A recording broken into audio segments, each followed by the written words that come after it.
মানে মুখ্যমন্ত্ৰী আপোনালোকে মোৰ নামটো কিয় মুখ্যমন্ত্ৰীৰ আগত কয় এনে মানুহটো কেলে এনে টেনচন দি থাকে মই বিধানসভাত মানুহটো একদম ঘাম বাহিৰ কৰি দিওঁ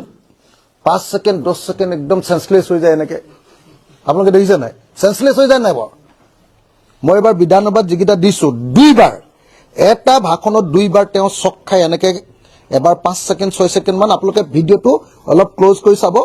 হেৰিয়া বিধানসভাৰ প্ৰথমবাৰ তেওঁ 5 সেকেন্ড মান হৈছে তাৰ পিছত হিটু যেতিয়া বেয়া কথাটো আৰু কৈ দিলো যে আপোনাৰ আমুক বুলি আপোনাক এনেকে পিটিছিলে বুলি তেতিয়াতে 7 সেকেন্ড মান ৰৈ গৈছে মোটামুটি অৱস্থা মই বেয়া কৰি দিও মানুহটোক বিধানসভাত মই বেয়া কৰি মাথাটো বেয়া কৰি থাকো সেইগিদিনতে তেওঁ ইমান কষ্ট হয় আকৌ আপোনালোকে প্ৰেছ মিটত মোৰ নাম কিয় সুধিব লাগে তেওঁ এনেকে মুখ্যমন্ত্ৰীজনক আপোনালোকে এনেকে টেনচন দি থকাৰ কাৰণে আপোনালোকক জেল দিব লাগে নিয়মতে সাংবাদিকবিলাকক হয় নে নহয় যে সাংবাদিকক একদম জেল দিব লাগে কাৰণ কেলে মানুহটো যিটো মানুহৰ পৰা পলাই ফুৰিব খোজে যিটো মানুহৰ পৰা আঁতৰি থাকিব খোজে যিটো মানুহৰ নাম শুনিলে তেওঁ টেনচন হয় যিটো মানুহৰ নাম শুনিলে তেওঁ ঘৰত সোমাব নোৱাৰে গৈনেকি তেওঁ খেদে হয় নে নহয় সেই মানুহটোৰ নাম হকে বিহকে আপোনালোকে যদি কৈ থাকে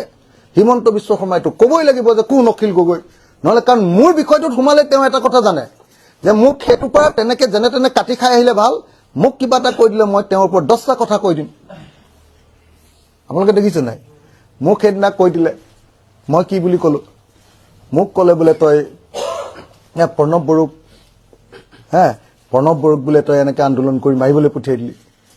মই কলো বোলো উজান বজাৰৰ কি নাম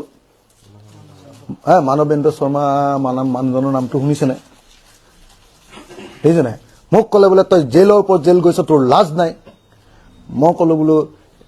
36 বাৰ জেল গৈছ কিন্তু এবাৰো পুলিচে পিটা নাই কিন্তু আপোনাক আলফাৰ নামত পইচা তোলাৰ কাৰণে চানমাৰী থানাত কেনেকে পিটিছিলে মনত আছে নাই এইবিলাক যেতিয়া কৈ দিলো মানুহটো একদম সেন্সলেস সংহ অৱস্থা সেই মানুহটোক আকৌ টেনচন ৰাজ্যখন চলোৱাৰ টেনচন আছে ঘৰৰ কাজিয়া পেছাল বিলাক থাকে হয়নে নহয় তাৰ পাছত আকৌ অখিল গগৈ নামটো লৈ দিলেই মানুহটোৰ নমগিডাল থিয় হৈ যায় এনেকে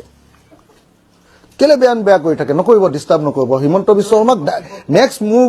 মোৰ ওচৰত মোৰ কথা নুসুধিব দেই আপোনালোকে টেনচন মই কিন্তু এবাৰৰ পৰা মোৰ কথা খুদিলে মই একদম হিমন্ত বিশ্বক ফোন কৰি মই কম যে যিজনে উঠছে আপুনি জেলত দি দিয়ক তাক মই দিগদাৰ কৰা নাই আপোনাক সিয়ে দিগদাৰ কৰিছে এনেকে কম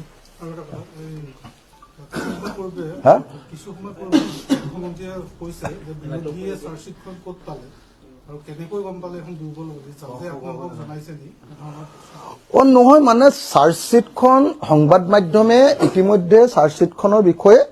যথেষ্ট নিউজ কৰিছে আৰু সেই নিউজৰ ভিত্তিত তেওঁলোকে যি সোৰ্সৰ পৰা সংবাদ মাধ্যমে এই নিউজবিলাক পাইছে সেই সোৰ্সৰ নিউজৰ ভিত্তিত আমি আমাৰ কথাকেইটা কৈছো আজিটো সাৰ্টিফাইড কপি সবৰ হাতে হাতে পৰি যাব তাৰ পিছত নহয় বুলি কৈ দিলে হ'ল যদি আমি কোৱা কথাকেইটা নহয় হিমন্ত বিশ্ব শৰ্মা ইমান কিয় ভয় খাব লাগিছে যদি ইমান ভাল চাৰ্জশ্বিট দিছে তেওঁটো ক'ব লাগে মোৰ হাতৰ পাই লৈ যাহি বুলিহে ক'ব লাগে চাৰ্জশ্বিটখন ক'ৰ পাপালে বুলি কেলে সুধিছে তেওঁ মইতো যদি ইমান ধুনীয়া চাৰ্জশ্বিট দিওঁ মইতো বিলাই থাকিলোহেঁতেন প্ৰেছ মিট কৰি মই চাহ ভাই এনেকুৱা ষ্ট্ৰিক্ট চাৰ্জশ্বিট দিছো যে কোনো হাৰি যাব নোৱাৰে মই প্ৰেছ মিট পাতি সংবাদ মেলত এটা চাৰ্জশ্বিট দি দিলোহেঁতেন আপোনালোকে মোক এনআইৰ ওপৰত যি চাৰ্জশ্বিট দিছে মই আপোনালোকক কিমানবাৰ তাৰ চাৰ্জশ্বিটৰ কপি দিছো চাৰ্জশ্বিটৰ কপি মোৰ নিজৰ চাৰ্জশ্বিটৰ কপি আপোনালোকক কিমানবাৰ দিছো মোক মাওবাদী বুলি যে ফচাবলৈ লৈছিলে হিমন্ত বিশ্ব শৰ্মাই তাৰ চাৰ্জশ্বিটৰ কপি মই মোক মাওবাদী বুলি কৈছে তাৰ চাৰ্জশ্বিটৰ কপি আপোনালোকক কিমানবাৰ দিছো মই এতিয়া হিমন্ত বিশ্ব শৰ্মাই ইমান ধুনীয়া চাৰ্জশ্বিট লিখাইছে যেটো চাৰ্জশ্বিটত বোলে হিমন্ত বিশ্ব শৰ্মাৰ মতে সিদ্ধাৰ্থ শৰ্মা তাৰছত শ্যামকানু মহন্ত আৰু হেৰিয়াৰ ফাঁসি হোৱাটো খাটাং কি নাম শেখৰ জ্যোতি ফাঁসি হোৱাটো খাটাং সেই চাৰ্জশ্বিটখনৰ ওপৰত যদি কোনোবাই কমেন্ট কৰিছে এখন ক'ত পালে ইমান চিঞৰি থাকিবলৈ ইমান ভয়টো কিয় হৈছে তাতে আপোনালোকে কথাটো ধৰি পালে না নাই কথাটো কাহিনীটো তাতে হয় নে নহয় কওক সেইকাৰণে মই কৈছো হিমন্ত বিশ্ব শৰ্মাই অসমৰ মানুহক টুপি দিবৰ কাৰণে টুপি নহয় আসলতে জুবিন দাই কৈ গৈছে এনেকুৱা জাপি দিবৰ কাৰণে পৃথিৱীৰ জাপি দিবৰ কাৰণে এই চাৰ্জশ্বিটখন দিছে আৰু হিমন্ত বিশ্ব শৰ্মাক এনে কৈ থৈ যোৱা নাই নহয়